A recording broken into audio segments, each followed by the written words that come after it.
Premier match et première victoire pour le Paris Saint-Germain dans cette nouvelle saison 2024-2025. En Ligue 1, on a eu chaud, mais l'essentiel est fait et tout a été fait surtout en 3 minutes. Salut à tous, on se retrouve pour le débrief du match. Le Havre, Paris Saint-Germain, victoire du Paris Saint-Germain 4-1. Des buts qui ont été inscrits par Lee à la 3e minute de jeu, Dembélé 85e minute de jeu, Barcola 86e minute de jeu, Colomwani 90e minute de jeu sur penalty. On a eu un but de la part du Havre à la 48e minute de jeu. Loris, merci aux personnes qui étaient présentes avec moi en live pour suivre ce match. N'hésitez pas à liker et à vous abonner si vous êtes nouveau. Et ben on est parti pour ce premier débrief de la saison du Paris Saint-Germain en Ligue 1, saison 2024-2025. Et on va déjà commencer par les statistiques du match, puisque ils sont en faveur du Paris Saint-Germain avec 15 tirs, 11 tirs cadrés. On est à seulement 5 tirs pour le Havre avec 2 tirs cadrés. Une possession largement en faveur du Paris Saint-Germain avec 76% de possession, 24 seulement pour le Havre, 827 passes pour le Paris Saint-Germain, 257 pour le Havre, 93% de précision de passe pour le Paris Saint-Germain, 75 pour le Havre, 9 fautes parisiennes, 11 pour le Havre. Il y a eu 3 cartons jaunes pour le Havre malgré tout, un hors-jeu pour les deux équipes, 2 corners pour le Havre et 8 pour le Paris Saint-Germain. Et là on est parti en image pour les 5 buts du match. Voici le premier 11 qui a été aligné par Didier Digard, le coach du Havre. Voilà, c'est un 4-3-3. Et voici le premier 11 également, aligné par Luis Enrique, premier 11 de la saison en Ligue 1 avec Donnarumma dans les cages, Hakimi à côté de Pacho qui fait sa première titularisation et sa première également en Ligue 1, Beraldo à ses côtés, Zaguet qui jouait côté gauche, on avait Vitinha en sentinelle, Zaire Emery un cran plus haut à côté de Lee, à gauche on avait Asensio, à droite on avait Mbaye, bon c'était plutôt Mbaye à gauche et Asensio à droite, et en buteur on avait Gonzalo Ramos. Et ça va partir très vite dans ce match puisque on a ici un très très beau mouvement de la part des Parisiens qui ressortent proprement le ballon malgré le pressing des Havrais. Ils se projettent très vite et les Parisiens qui essayent voilà, d'apporter du surnombre et ils se sortent parfaitement. Ils ont éliminé 4 joueurs Havrais. Voilà la projection très très bien. On a Hakimi qui est très haut qui donne cette passe à Gonzalo Ramos. Sur le côté droit, on voit qu'il y a un gros espace et que Lee est tout seul. Gonzalo Ramos qui va recevoir le ballon, qui va temporiser et qui va donner cette très très belle passe à Lee qui est rentré dans cette surface de réparation tout seul. Il n'y a personne sur lui au niveau du marquage et Lee qui va enrouler cette frappe, pied gauche magnifique, ce qui fait 1-0 pour le Paris Saint-Germain et premier but qui est signé Lee pour le Paris Saint-Germain est le premier but de la saison en Ligue 1. Ensuite, voilà, on aura ce fait de jeu très très important et très marquant puisque on a la 14e minute de jeu et ce tacle très très appuyé sur Gonzalo Ramos. Et bah voilà, le joueur havrain n'a pas maîtrisé son tacle et ce tacle va avoir des conséquences puisque Gonzalo Ramos va seulement sortir à la 16e minute de jeu, sorti blessé pour son premier match. En plus, il a été passeur décisif sur ce but de Lee. Malheureusement, ça risque d'être compliqué. On espère que ça soit positif. Il a été remplacé par Randal Colomwani. Ensuite, en deuxième mi-temps, voilà, retour des vestiaires, 47e minute de jeu, on a un coup franc pour le Havre. Ce coup franc qui va être très bien négocié, puisqu'ici, voilà, Loris va mettre un très bon centre. Voilà, il y aura un cafouillage et les Parisiens qui n'ont pas été bons au niveau du marquage. Et ça va être un but, tout simplement pour les Havrais, qui va être attribué à Loris, ce qui fait un partout. Et ensuite, on a eu besoin d'une fin de match folle pour que le Paris Saint-Germain arrive à trouver la solution, tout simplement. Et la solution est venue d'un rentrant, João Neves. João Neves qui va mettre un très très bon centre dans cette surface de réparation. Ce centre va arriver sur Dembélé qui est venu voilà, rentrer dans cette surface de réparation, qui va mettre cette tête, lui qui n'a pas l'habitude de marquer et qui n'a surtout pas l'habitude de marquer de la tête, va marquer ce but et va permettre au Paris Saint-Germain de mener dans ce match 2 buts à 1. Voilà, deux rentrants, João Neves passeur, Dembélé buteur, et ça va se dérouler très très vite puisque ça va s'enchaîner. Voilà, João Neves qui est dans le rond central et qui est en 6 depuis son entrée en jeu, va mettre cette très très belle passe sur ce côté gauche pour Barcola. Et Barcola qui est tout seul et qui va faire un énorme travail. Il va rentrer dans cette surface de réparation malgré deux joueurs avrés. Il va enrouler cette frappe, pied droit, et il va marquer son premier but de la saison, et ce qui fait 3 buts à 1 pour le Paris Saint-Germain, et c'est déjà la deuxième passe décisive de João Neves. Voilà, malgré qu'il y a un énorme travail de la part de Bradley Barcola. Et ensuite, ce n'est pas terminé puisque voilà, il y a un nouveau centre ici de Bradley Barcola pour Randal Kolo Muani, et il y aura un accrochage ici quand vous voyez, il me semble que c'est un accrochage qui a été fait par Loris, et Randal Kolo Muani va tomber, et c'est normal, dans cette surface de réparation, et il y aura un penalty. Voilà. Maintenant, forcément, on peut se poser la question qui allait tirer le penalty, puisque voilà, le titreur, normalement c'était Mbappé, mais Mbappé n'est plus là. Finalement, voilà, ses partenaires lui ont laissé le penalty, et surtout ils l'encourageaient à marquer, puisque c'était depuis le mois de février qu'il n'avait plus marqué avec le Paris Saint-Germain. Et Randal Kolo Muani va marquer ce but et va permettre au Paris Saint-Germain d'alourdir le score, ce qui fait 4 buts à 1 pour le Paris Saint-Germain, et ce but va permettre à Randal Kolo Muani d'avoir de la confiance, tout simplement, et le Paris Saint-Germain qui commence très très bien son premier match de championnat et qui a désormais 3 points tout simplement. Et bah ouais, en première mi-temps c'était compliqué. Après, Luis Enrique a aligné voilà, un 11 très jeune avec Donnarumma, Hakimi.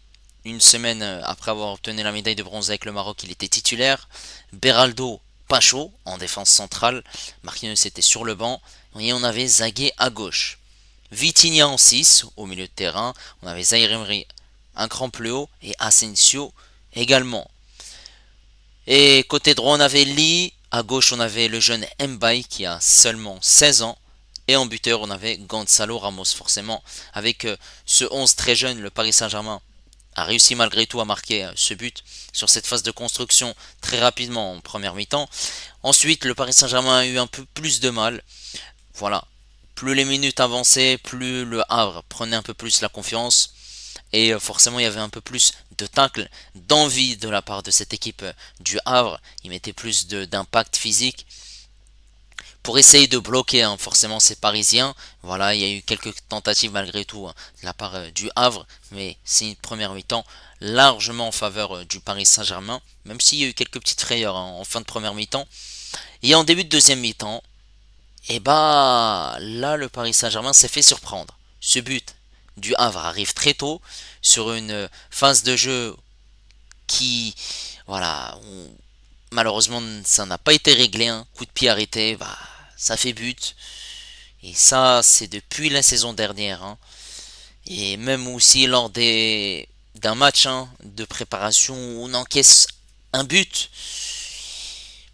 Mais voilà, malgré tout, le Paris Saint-Germain a essayé tant bien que mal de proposer aussi offensivement et d'essayer de marquer ce deuxième but. C'était compliqué. Voilà, les Havrais ont tardé.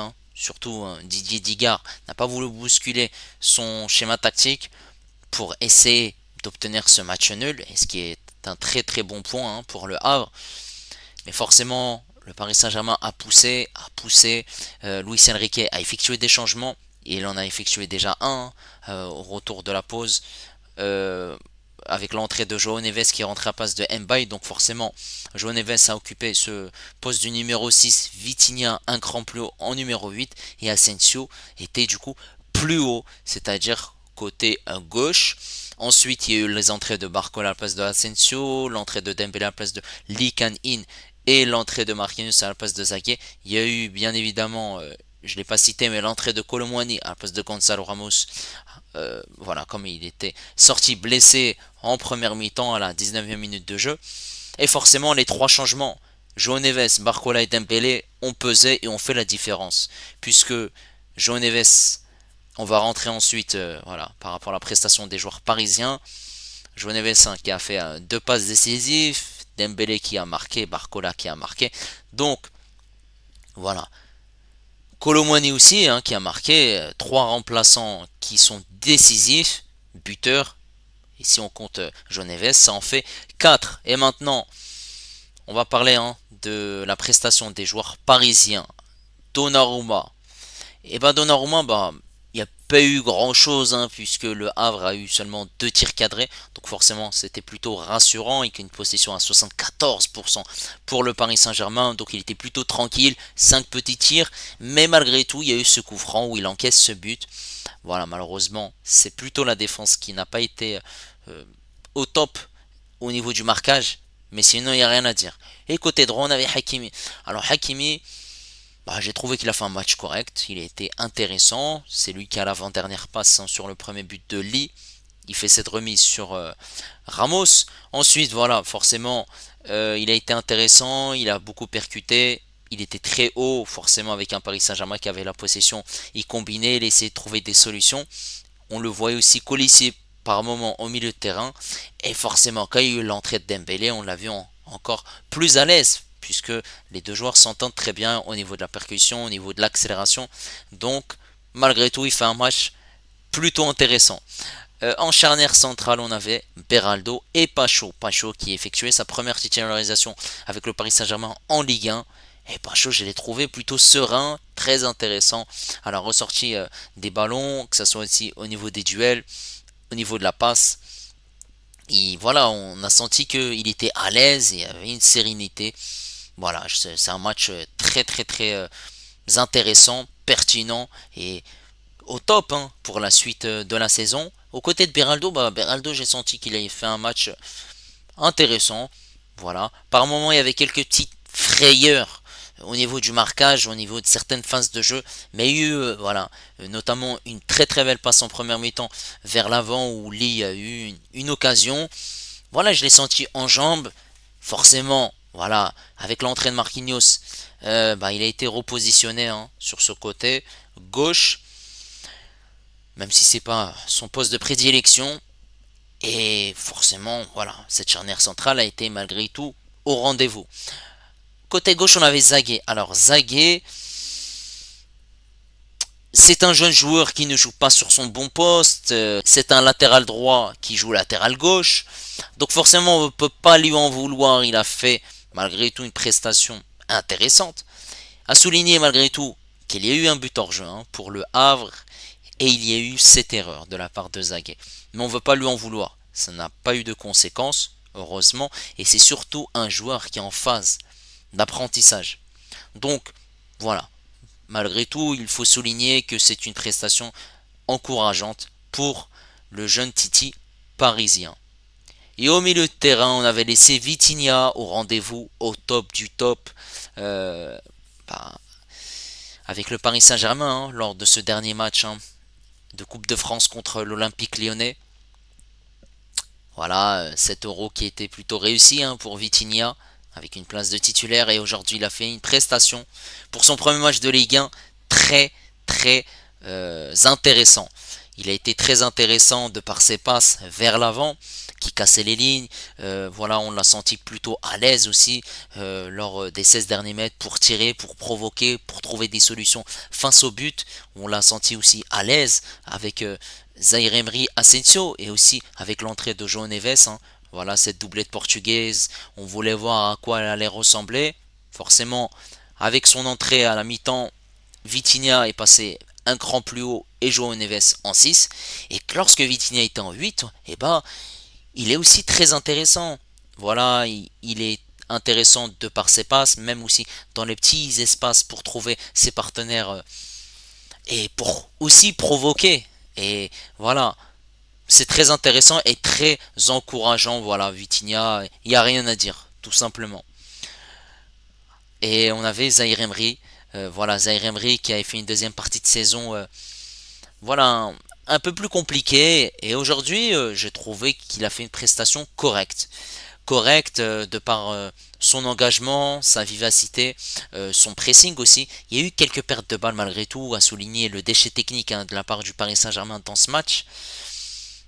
Mais voilà, le Paris Saint-Germain était largement au-dessus de cette équipe du Havre. Mais Zaïre Emery, voilà, a fait de très très belles choses intéressantes dans ce match. Il s'est montré, voilà, euh, intéressant. Il n'a pas été avare hein, dans ses efforts et voilà, il a fait des passes vers l'avant.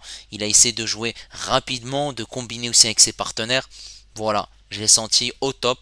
Maintenant, forcément, hein, cette équipe parisienne n'est pas encore au rendez-vous. Asensio, au milieu de terrain, Asensio, que dire de Asensio? Alors, Asensio, il a fait des choses intéressantes et il a fait des choses moins intéressantes en fait. Dans ce match, forcément, une position où il n'est pas à l'aise, il est au milieu de terrain, puisque Lee était côté droit.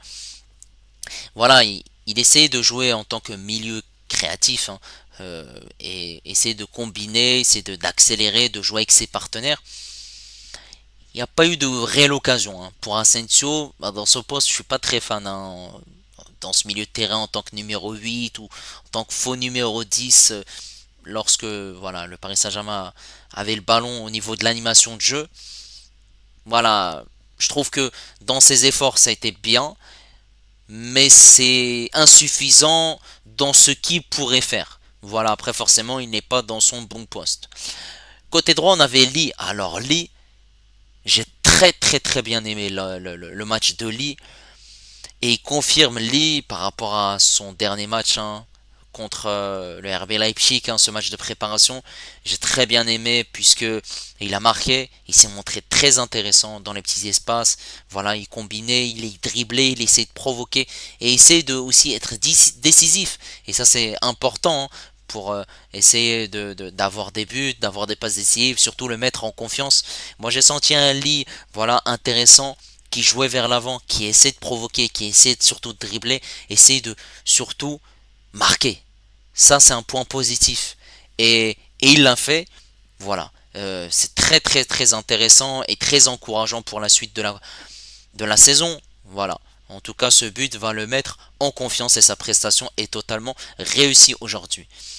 À gauche, on avait Mbaye. Alors Mbaye, il a joué une mi-temps. Mbaye, on ne peut pas lui en vouloir. C'est un jeune Titi parisien, il y a eu du bon, du moins bon. Il y a eu de la provocation, il y a eu des dribbles. Mais forcément, voilà. Luis Enrique l'a fait sortir à la mi-temps avec l'entrée de João Neves. C'est pas encore ça. Il faut lui laisser encore du temps. Et en numéro 9, on avait Ramos. Ramos, on va juger quoi, 15 minutes.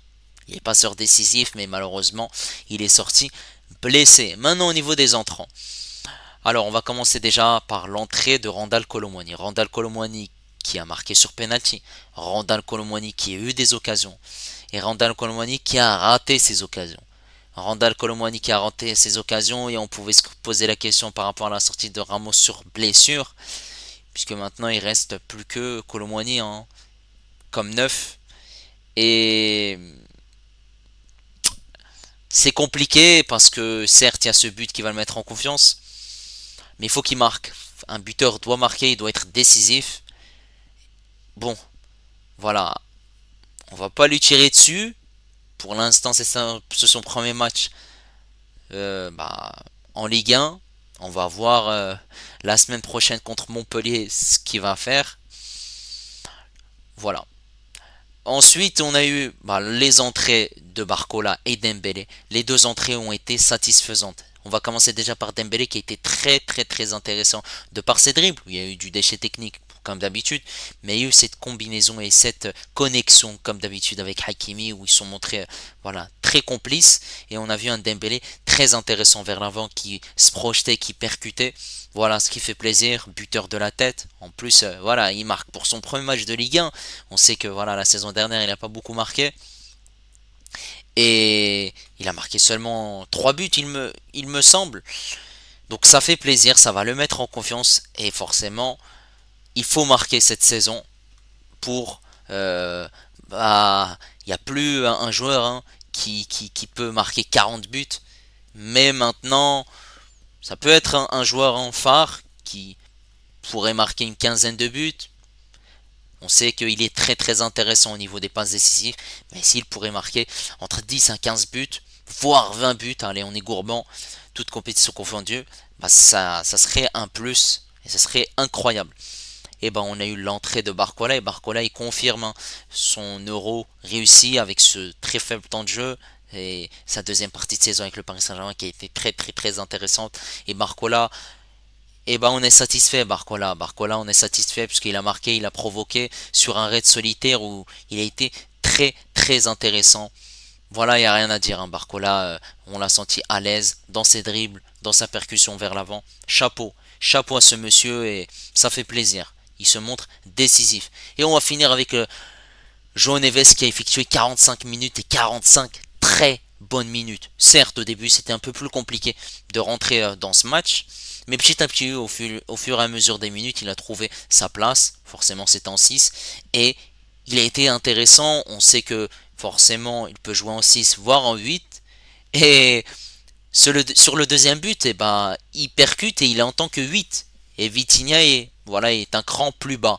Il centre. À la conclusion, il y a Dembélé. Et ensuite, sur ce troisième but, il y a cette passe piquée pour Barcola sur le côté gauche. Certes, ensuite, il y a le travail de Barcola. Mais c'est cette passe de João Neves qui casse l'orientation du jeu et qui provoque une déstabilisation du bloc du Havre. Et à l'arrivée, voilà, João Neves fait une très très belle entrée de passe décisive et il s'est montré très intéressant dans ce qu'il a fait et aussi surtout disponible, pas que offensivement, mais défensivement. Et ça, ce qui fait énormément plaisir puisque forcément, comme je l'ai dit, il n'y avait pas un 11 où les titulaires voilà, étaient présents, c'était surtout une équipe avec de la jeunesse. Voilà, le Paris Saint-Germain s'est fait peur, mais à l'arrivée, le Paris Saint-Germain prend les 3 points, gagne 4 buts à 1 avec 4 buts. Voilà, magnifique. Et maintenant, il faudra confirmer et voir ce qu'il en est contre Montpellier vendredi prochain. Et surtout, d'être vigilant par rapport à la blessure de Gonzalo Ramos pour pallier une éventuelle blessure de longue durée pour le remplacer durant ce mercato. N'hésitez pas les amis à me dire ce que vous avez pensé de ce match, à me dire aussi ce que vous avez pensé des recrues, que ce soit João Neves, que ce soit Pacho, et également des entrées en jeu, puisque voilà, 3 joueurs sont entrés, 3 joueurs ont entré décisifs. Et voilà, n'hésitez pas également à liker, à vous abonner si vous êtes nouveau. Et moi je vous dis à la prochaine. Ciao les amis, ici c'est Paris.